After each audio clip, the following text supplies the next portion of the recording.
Hey everybody, it is July the 24th, 2020.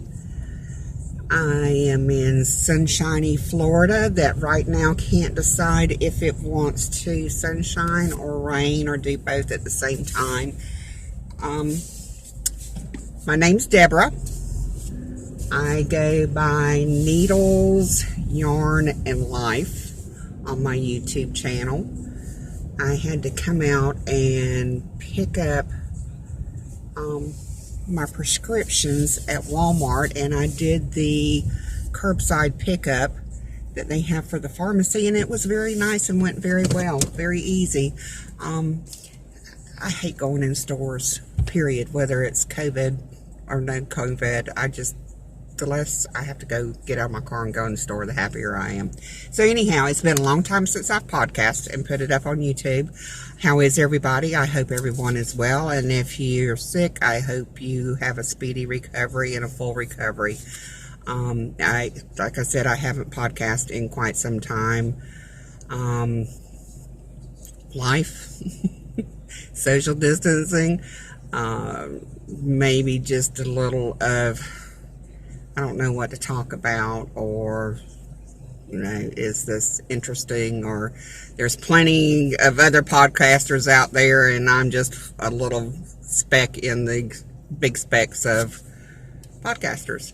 So anyhow, what have I been doing? I have been doing a lot of things, actually. I've been doing a lot of knitting, but more so, I had a friend who asked me to teach her how to crochet, and my mother and my grandmother taught me the basic fundamentals of crocheting and knitting when I was just a little girl. I was probably 7 years old.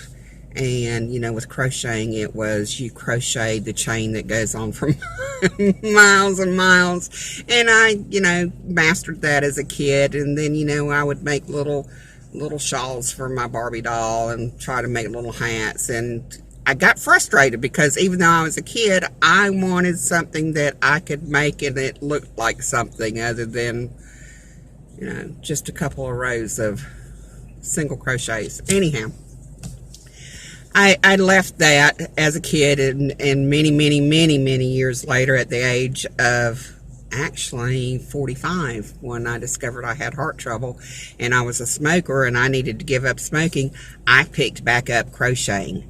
To keep my hands busy, to keep me from wanting to have a cigarette in my mouth or thinking about smoking, and at the same time to not substitute the lack of a cigarette with food, which we tend to do when we're giving up some bad habit that we shouldn't have. We, of course, insert another one that has the potential to create problems for us too. So I crocheted a lot. I did a lot of baby blankets, but I wanted to do what I call more delicate and fancy work. I love the look of lace. It's so not just intricate looking, but it's very delicate looking and feminine, and I like that. So I picked up my knitting needles and I proceeded on my journey of getting serious with knitting. And so for the last 16 years, I have been a monogamous knitter. I have just knit because I was never able to go back to work and hold a job after my original problems with my heart, and I needed something to help me rebuild my memory and focus, hence learning to follow patterns, because I had to focus on that, and I had a real hard time focusing on things after my heart attack and other issues that went on. So knitting helped literally turn my life around in many areas, and I'm so thankful for that. But my friend Kathy, she said, I want to learn, after having me crochet her a couple pieces, and I finally said to her, look, I am not a crocheter. I cannot follow crochet patterns, and that is part of the biggest problem. Crochet patterns and knitting patterns are typically written just enough differently that it will throw a crocheter off when they try to follow a knitting pattern, or a predominant knitter who tries to pick up and follow a crochet pattern. it's equal. You know, it's not one or the other. We both parties have the same complaint from what I can gather on social media, so it's not just me. But I finally said to her, you want these things? I'm not predominantly a crocheter. I'm a knitter. I will be more than happy to teach you to crochet. So voila, I am crocheting. And I've kept crocheting since I've started teaching her the basic fundamentals. And I stumbled across a mosaic crochet tutorial by, her name is Tina, and I cannot pronounce her last name because it is like, you know, yay long. But she's from Havana, Cuba, and she has her own podcast of mosaic crocheting that she teaches, and she currently has, I think it's called the Havana Cal, C-A-L for crochet along, and she has the graphs that you can purchase from her Etsy shop, and she has a couple of videos that are beginners tutorials. She's very good at teaching, and I've stumbled on her, and I followed her, and the first pattern was Trail of Tears, the Apache Trail of Tears, and I followed along with her, and she was fabulous, and I really enjoyed her, and she had me off and running. The other person that I have followed on YouTube is Fiberfox Studios, and she does mosaic crochet, and she's very good. Very good instructor, very good at teaching. She does a lot of her own designs on graph, on Excel, and she has them available for sale on her Etsy shop as well. I've bought patterns from both of these ladies, and I've been very, very happy with them. They've been easy to follow. For me personally, when I looked at the graphs originally, it was like, okay, I don't quite understand this, and I'm not sure that I can make sense out of it, even though it's really not hard. So it's what I did with Fiberfox Studios. She goes through her mosaic pattern that she's designed. She goes through it row by row and walks you through it as she crochets along with her graph. So therefore she's saying, okay, the first stitch is a single edge crochet stitch. Your next 3 stitches are single back loop single crochets, and then you do a drop down double crochet. So she walks you through each individual stitch, and is what I did. I listened to her video, watched it the first time, and then I went back to the beginning and I started writing down row by row by row the instructions, and I simplified it because it's just a repeat of X amount of stitches across the entire thing. So it's easy to learn pretty quickly. You can memorize it after doing it, a few rows of it. So it's just becomes second nature. I think her name is Stephanie with Fiberfox Studios. Don't hold me to that because I am Deborah and I can remember my name, but I have a really tough time remembering other people's names. Numbers I'm good with, names I suck at, so I apologize to everyone if I get the names wrong. But anyhow, this is one of the mosaic graphs that Fiberfox Studio has on her Etsy shop. They're cheap. You know, they're like, this is actually a 3-part pattern. It's done up 3 different ways, and you know, it was $2 for the 3 different graphs. That's cheap, you know. And you know, she took the time and did it herself and put it in PDF format and stuff. So, you know, it's well worth it. $2, and they're easy to follow. And she puts the key codes on there, and she tells you that it's, you know, it starts with a multiple of 10s. So you chain 10 times 10 times 10 across for however many wide you want it. And then you add 2 or 3 or 4 stitches on the end for your turning chain. So it's great.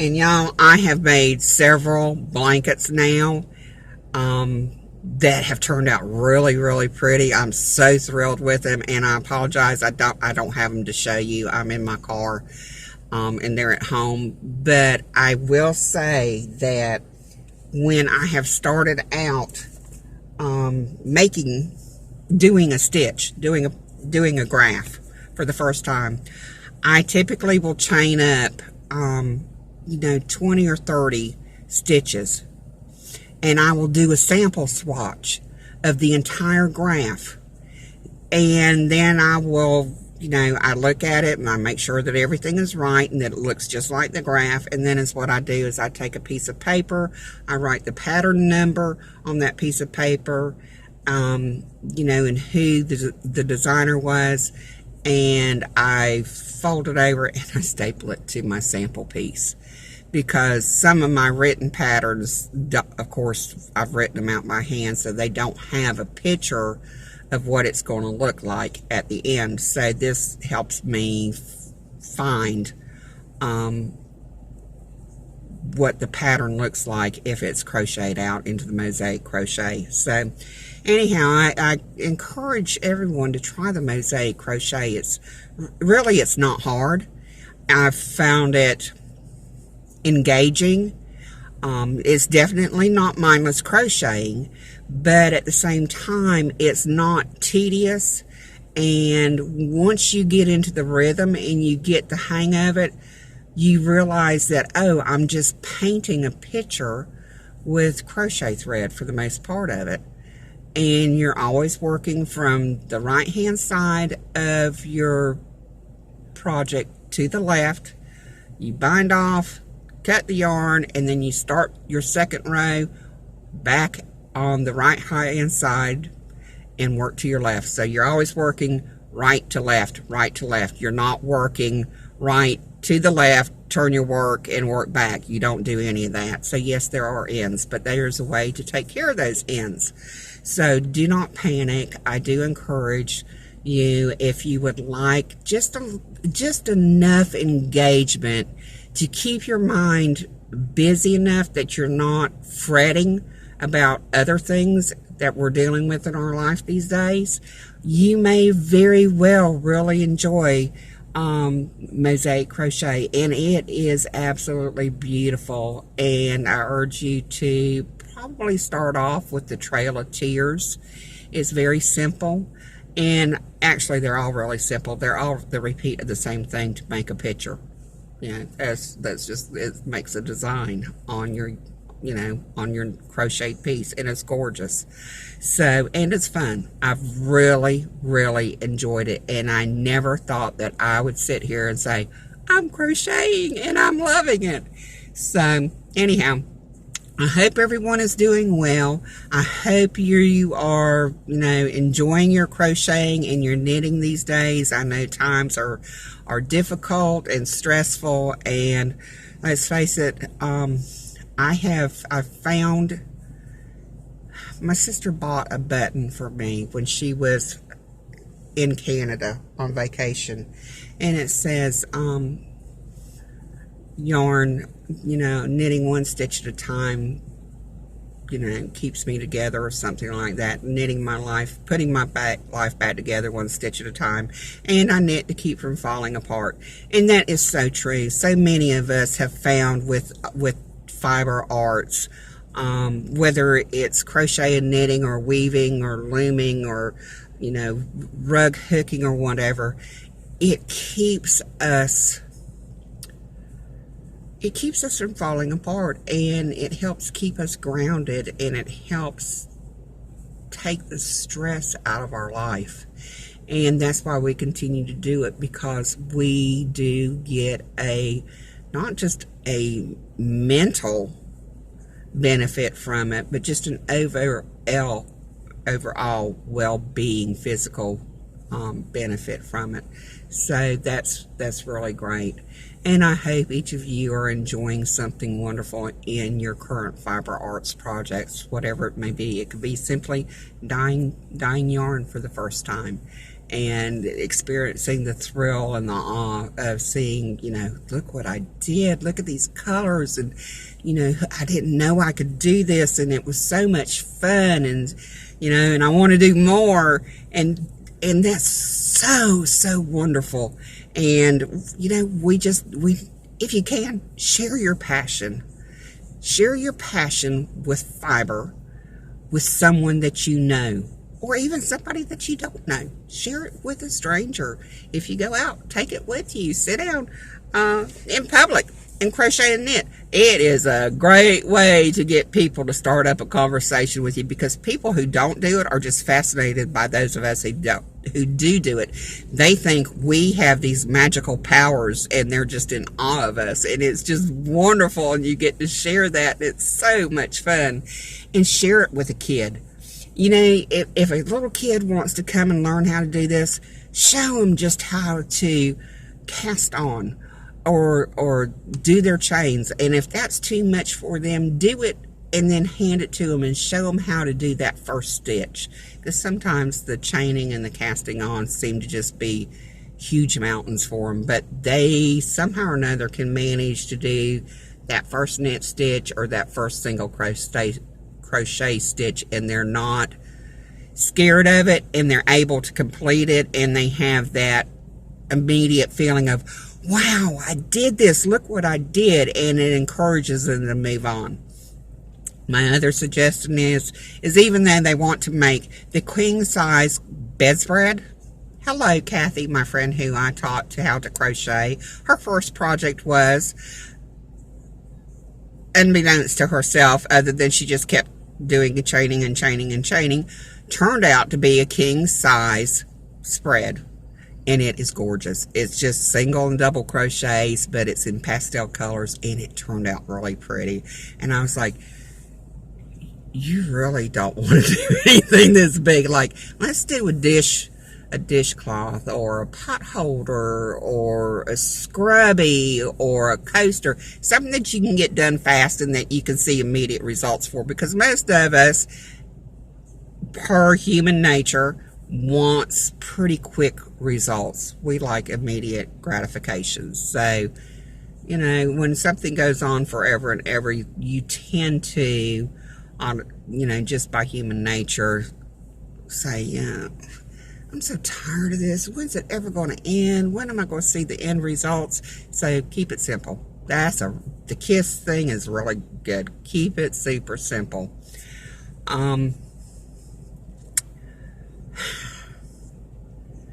Some people are yarn snobs, and that's okay. I use all kinds of yarns. I love real fiber. I love, the wools, the alpacas. I like the cottons. They're delightful. There's things that you can do with them, like dyeing them to whatever color you want, that you absolutely cannot do it with acrylic. Been there and done that, tried that. Somebody said you couldn't dye acrylic. I said, I'll show you and I'll do it. Yeah, they were right. You can't dye acrylic. It's plastic. Plastic does not hold dye, okay? That's just the cold facts. That's the scientific facts. Plastic is not going to hold the dye. So you're wasting your yarn and you're wasting your dye by trying to dye acrylic, okay? That's warning number one. There's going to be some of you who say, yeah, but I can do it. Just like I said when the lady said you can't dye acrylic. I said, I'll show you. You're going to be just like I was, and you're going to try it anyhow, and you're going to say, yep, she was right, I was wrong. So beyond that, my suggestion is, when you're teaching somebody, whether it's to crochet or knit, get Red Heart Super Saver, the just plain Jane regular old Red Heart. Why? This is why. Because it's tough. It's like the Energizer Bunny. It is like a Timex watch. It is tough. It'll take a licking and it won't fall apart. Okay? It's tough as nails. It can handle a dozen froggings. And let's face it, we do a lot of froggings when we're learning. We do a lot of froggings even after we've learned. We all make mistakes. And newbies make a lot of mistakes. And as I tell the newbies, do not be afraid to rip out a row or rip out a stitch. Frogging is the version of what an eraser does on the end of a pencil. It erases your mistake so you can go back and do it right. Don't panic if you have to frog. These are just Deborah's little words of wisdom and suggestions. So, you know, my mother will watch me frog rows and rows, and I've been knitting for years now. And she'll say, "What'd you do?" And I said, "Well, you know, somewhere back here I zigged when I should have zagged, and I've got a mistake, and it's a mistake that throws everything else off after I've gone past that area." So it's not like I'm doing it because it's noticeable. I'm doing it because it's messing up my count and throwing off the entire pattern. I can live with some mistakes. I don't frog every mistake that I make, but there are mistakes that I make that I do frog, and the majority of the reasons being that it throws the design and the stitch count off. So therefore it makes a mess of the whole thing, and we put in too much time and energy and hours and money on our yarn to have that happen, and us not be happy with our end result. So that's my thoughts on frogging, and my words of wisdom on it, and I'm sure many other have words of wisdom as well, and that's great. We all need to share our words of wisdoms. But it's so wonderful coming to you all. I hope y'all are having good health and good time spending with your family. We've all had to slow down, and it's been hard. It's been hard emotionally, it's been hard physically, it's been hard financially on the majority of us.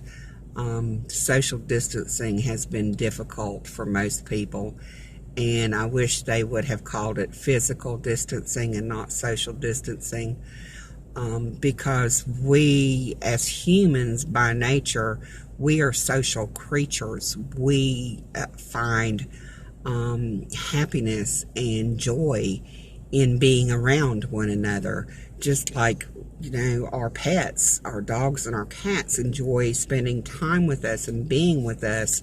We as humans have that same need and joy and desire to do, and it creates it's tough on us.